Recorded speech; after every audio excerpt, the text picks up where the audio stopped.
As I found a seat in the crowded movie theater, the lights began to dim. The curtains opened, expanding my perspective. The blockbuster movie I'd been waiting all summer to see was a mere moments away. I was awash with anticipation, my mind filled with eagerness and wonder. I wondered, will the cardboard bucket I have protect my pants from the butter-like substance I slathered over the popcorn? I wondered, should I really have bought a vat of soda before a 3-hour movie? And I wondered, will that movie be as good as the book? And the answer to all three of those questions, as we all know, is almost always a resounding no. Why is it that the book is almost always better than the movie? Is it because we need better movie writers? Do we need better actors? No. When you read a book, you are part of telling the story. You get to fill in the blanks. You get to cast the characters. You get to set the scene. You get to bring the story alive in your own mind's eye. But when you watch a movie, it's all done. All you are is a passenger in somebody else's imagination. And not even a front seat passenger. You get to be the back seat passenger, not even able to help navigate the story along. The story of our life unfolds in a very similar manner. Just like in the books we read, the movies we watch, and even the shows we DVR to skip all the commercials, our story is told through the lens of imperfect characters struggling to overcome obstacles to stand between where they are and where they are trying to go. But in the story of our life, we are always the main character. Nobody can ever take our place. We get to move the story forward. We get to cast the characters. We get to scout the scenes, and we get to bring the story of our life to light in our own mind's eye. Sometimes we forget that, don't we? Have you ever found that sometimes you become a passenger in somebody else's imagination? That you become a Sherpa for other people's expectations, carrying a load that nobody was ever meant to carry. When that happens, we stop being an active participant in our story, and we become nothing more than a passenger in somebody else's. But there's a way out. There's a way all of us can move forward and step from what was into what can be. It's as simple as turning the page.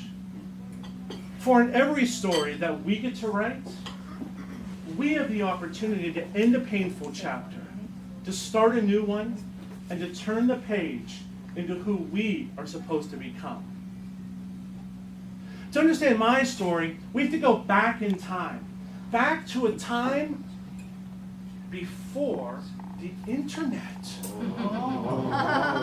If you ask my nephew, it's a prehistoric time when nothing really existed, not even dirt.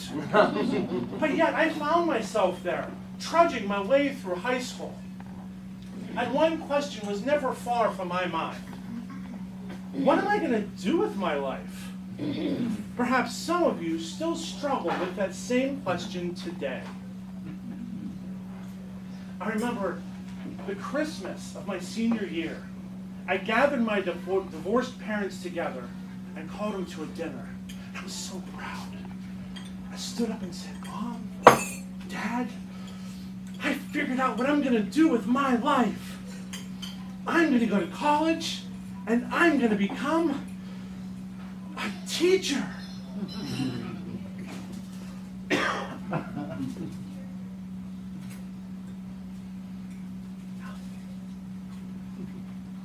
Eventually, my father broke the tension. I always thought you'd be an accountant. An accountant, Did he not know I can't do math? As little as I wanted to be an accountant was the same amount that I loved my father. So I went to college, and a mere 5.5 years later, I graduated with that accounting degree. 4 years, 5.5. I needed an abacus. Fortunately, I made the top 70% of my class. Possible. Now, I don't know who was more surprised that I found a job out of college in accounting, me or the poor fool who hired me. One afternoon, I had what I call my meerkat moment. I was safely ensconced in the back of the cube farm, sitting, reading yet another report that I didn't understand. And it hit me. I gotta get out of here.